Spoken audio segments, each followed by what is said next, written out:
Halo Sobat Denok Ayu semua, terima kasih karena masih setia menunggu video-video terbaru dari Denok Ayu Novel. Jangan pernah lupa ya untuk selalu subscribe, like, and comment, agar Denok semakin semangat upload videonya.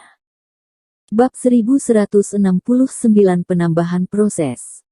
Orang-orang dan monster bawahan siluman bayi suci berkepala 9, hanya melihat Dimas Wu dan yang lainnya berjalan pergi. Mereka sama sekali tidak berani bergerak, dan juga tidak berani bersuara. Siapapun tidak memiliki keberanian untuk menghadang Dimas Wu, bahkan mereka tidak memiliki sedikitpun maksud ingin menghadang Dimas Wu.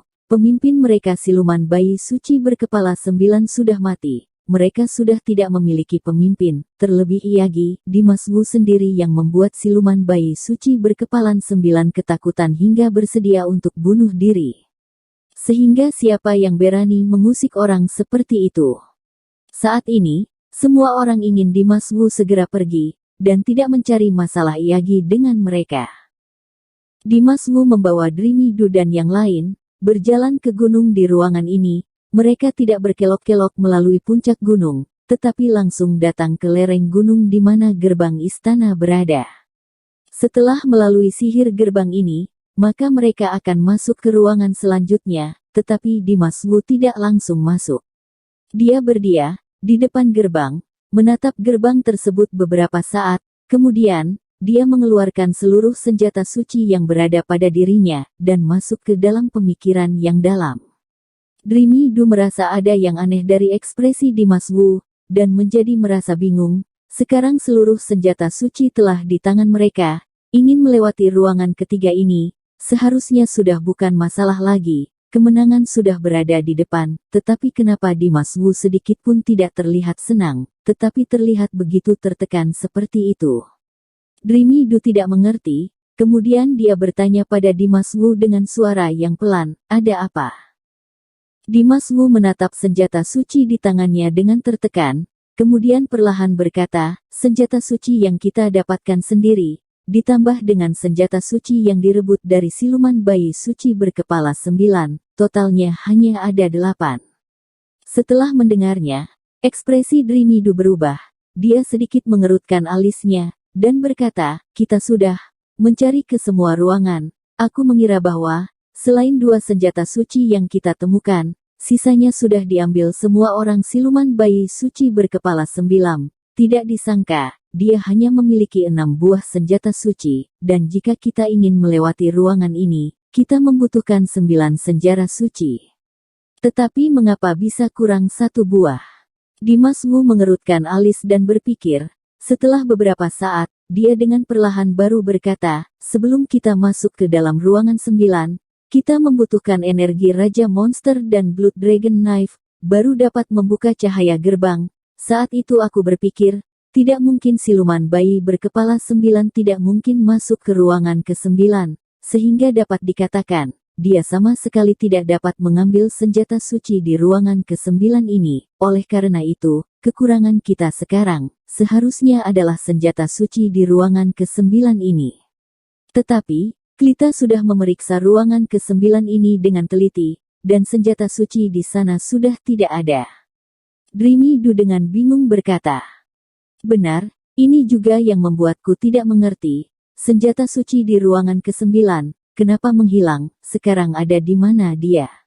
Dimas Wu bergumam, alisnya mengerut, dia merasa, ada suatu hal yang dia lewatkan, seketika dia tidak mengerti dengan keseluruhan masalah ini.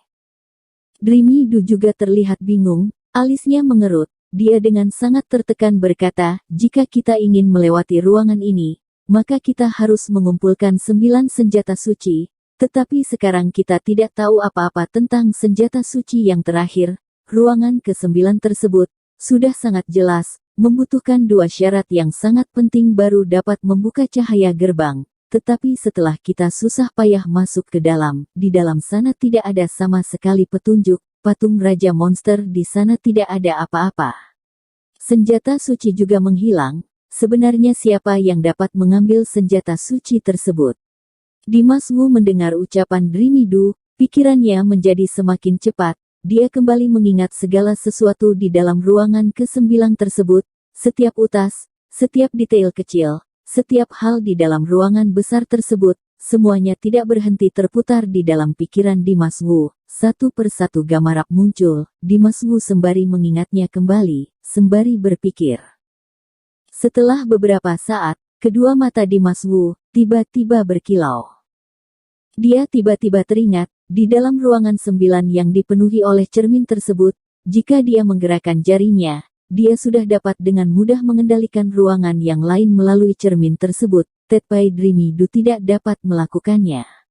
Dan juga, di saat dia berdiri di samping patung Raja Monster dan menatap semua cermin di sana, dia menyadari 9 gambar Dewa Naga yang dihasilkan oleh cermin tersebut. Bagi Dimas Wu, terasa familiar. Hanya saja saat itu Dimas Wu tidak dapat mengingatnya, sebenarnya hal apa yang membuatnya merasa familiar dengan gambar tersebut. Dan di saat ini, Dimas Wu tiba-tiba teringat, gambar 9 ekor Dewa Naga tersebut, adalah gambar di atas Blood Dragon Knife. Berpikir sampai sini, Dimas Wu tanpa ragu, segera menyimpan 8 senjata suci, dan mengeluarkan Dragon Blood Knife. Dia melihat, di atas Dragon Blood Knife, ternyata terdapat ukiran 9 ekor Dewa Naga yang sangat nyata. Gambar Dewa Naga ini, sama persis dengan yang Dimas Wu lihat di dalam ruangan ke-9. Seketika Dimas Wu terkejut, dan dirinya menjadi bersemangat. Jangan-jangan, senjata suci ke-9, adalah Blood Dragon Knife. Atau mungkin, senjata suci di ruangan tersebut, telah diproses ulang dan diintegrasi oleh Larvis Wu, dirubah menjadi Blood Dragon Knife. Bab 1170 Rahasia. Di saat itu, Dimas Wu tiba-tiba seperti merasakan pencerahan, misteri yang telah lama menjerat di dalam pikirannya, seperti telah terpecahkan. Seperti yang dia duga sebelumnya, ruangan ke-9 tersebut, benar-benar sangat tersembunyi, orang dan monster yang lain tidak mungkin akan menyadarinya, apalagi ada yang dapat memasukinya. Tetapi, patung Raja Monster di ruangan ke-9 kehilangan keagungannya, dan senjata suci juga menghilang. Namun ini semua bukan karena orang lain, melainkan karena Larvis Wu sendiri. Seharusnya, di saat Larvis Wu belum melakukan penyegelan, dia sudah menggunakannya hingga bersih, nilai berguna di dalam ruang ke-9 ini, dan pada akhirnya, segalanya berubah menjadi sebuah Blood Dragon Knife. Blood Dragon Knife yang diberikan Larvis Wu pada Dimas Wu, adalah senjata suci yang terakhir. Dapat dikatakan, dalam seluruh benua monster, selain Dimas Wu, manusia dan monster yang lain, paling banyak hanya dapat mengumpulkan 8 senjata suci, maka, ruangan ini, bagi mereka, adalah sebuah akhir yang tidak dapat dipecahkan. Setelah mengerti dengan semua ini, suasana hati Dimas Wu menjadi berkobar.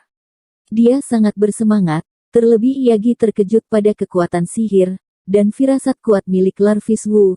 Ini terasa seperti, setiap langkahnya sekarang, semuanya seolah-olah telah direncanakan sejak awal oleh Larvis Wu. Bahkan dapat dikatakan, Larvis Wu seperti sepasang tangan yang besar, berada di belakang tubuhnya, tidak berhenti mendorongnya berjalan ke depan, dan mengendalikan semuanya. Dia masuk ke dalam permainan catur yang diatur oleh Larvis Wu, sesuai dengan jejak Larvis Wu, selangkah demi selangkah menuju ke titik akhir. Perasaan ini membuat Dimas Wu merasa sedikit aneh, namun, sekarang dia tidak memiliki waktu untuk memikirkan hal ini. Dia telah mengumpulkan 9 senjata suci, dia sudah sangat tidak sadar melewati ruangan ini. Aku sudah mengerti, Blood Dragon Knife milikku ini, adalah senjata suci yang ke-9, sekarang kita sudah mengumpulkan 9 senjata suci, segera, kita akan melewati ruangan ini. Dimas Wu berkata dengan tergesa-gesa kepada Dreamy Du dan yang lainnya, setelah mengatakannya, dia mengeluarkan ke-9 senjata suci.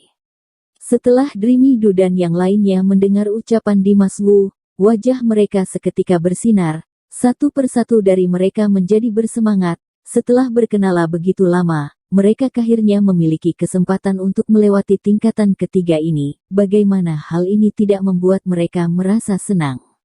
Di bawah kesenangan semua orang, Dimas Wu mengeluarkan ke-9 senjata suci, kemudian menghempaskannya ke atas langit.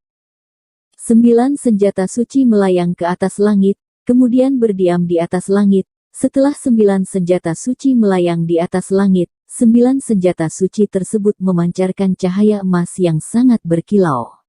Duang duang duang. Cahaya emas memancar ke gerbang istana, dan gerbang istana yang besar tersebut tiba-tiba bergetar. Tanah tempat mereka berdiri juga bergetar dengan keras, bahkan gunung besar tersebut juga sepertinya bergoyang. Selanjutnya, gerbang sihir tersebut tiba-tiba memancarkan cahaya emas. Cahayanya sangat berkilau, menyilaukan setiap mata mereka, membuat penglihatan semua orang menjadi tidak jelas. Cahaya emas yang menyilaukan mata, tanah yang tidak berhenti bergetar, gunung yang bergoyang, semua orang di sana masuk ke tengah kekacauan. Pada saat ini, kondisi di sana sangat kacau, pikiran semua orang juga sangat kacau, penglihatan tidak jelas, dan tubuh terguncang. Perasaan kekacauan ini tidak bertahan lama. Beberapa detik kemudian, tanah berhenti bergetar, langit kembali tenang, cahaya emas yang menyilaukan mata tersebut juga sudah hilang. Penglihatan semua orang kembali menjadi jelas, tetapi saat melihat kembali ke depan, mereka semua menyadari tempat di mana mereka berada sekarang sudah sepenuhnya berubah. Mereka sudah terlepas dari siklus ruangan tadi dan datang ke ruangan luas yang lainnya. Sangat kemungkinan mereka sudah berada di tingkat selanjutnya, yaitu tingkatan keempat dari Istana Bingshen. Saat ini, semua orang, ekspresinya berubah menjadi sangat tertarik, mata mereka terbuka lebar, tatapan mereka dipenuhi oleh ketidakpercayaan. Karena, pemandangan di depan mereka, benar-benar di luar dugaan semua orang. Mereka melihat, ruangan ini benar-benar sangat luas, tetapi, masalahnya, berada di dalam isi ruangan ini, karena ternyata ruangan ini dipenuhi oleh banyak sekali manusia. Kenapa bisa seperti ini? Dimas Wu terkejut melihat sekumpulan orang di depan mereka, dan berkata, mereka semua telah melalui banyak sekali kesulitan dan bahaya, baru dapat mencapai tingkatan keempat labirin, tetapi di dalam tingkatan keempat, ternyata sudah didatangi oleh begitu banyak manusia terlebih dahulu. Bagaimana cara mereka datang? Apakah melalui tingkatan lain dari Istana Bingshen ini? Pikiran Dimas Wu dipenuhi oleh kebingungan. Dreamy Du, pangeran ketiga dan yang lainnya, juga sangat terkejut. Apakah jangan-jangan, tidak hanya orang yang berasal dari benua Jiushu yang ingin melewati Istana Bingshen ini? Dreamy Du mengerutkan alisnya, dan berkata dengan terkejut. Dia dapat dengan jelas merasakan, raung orang di depan sana, setiap dari mereka memiliki seni bela diri yang hebat, dan kultivasi yang tidak biasa, dan juga, sebagian besar dari mereka sudah menjadi kelompok seperti mereka, kemudian kelompok mereka ini berasal dari benua Jiushu. Oleh karena itu Dreamy Du menduga, bahwa kelompok-kelompok tersebut, apakah berasal dari benua yang berbeda atau bukan. Mendengar ucapan Dreamy Du, semua orang mulai berpikir, di dalam pikiran semua orang, muncul kebingungan yang sangat besar. Istana Bingshen sebenarnya menyembunyikan rahasia apa? Bersambung. Terima kasih sahabat Denok yang sudah mendengarkan video ini. Jangan lupa like, comment, and subscribe ya. Terima kasih.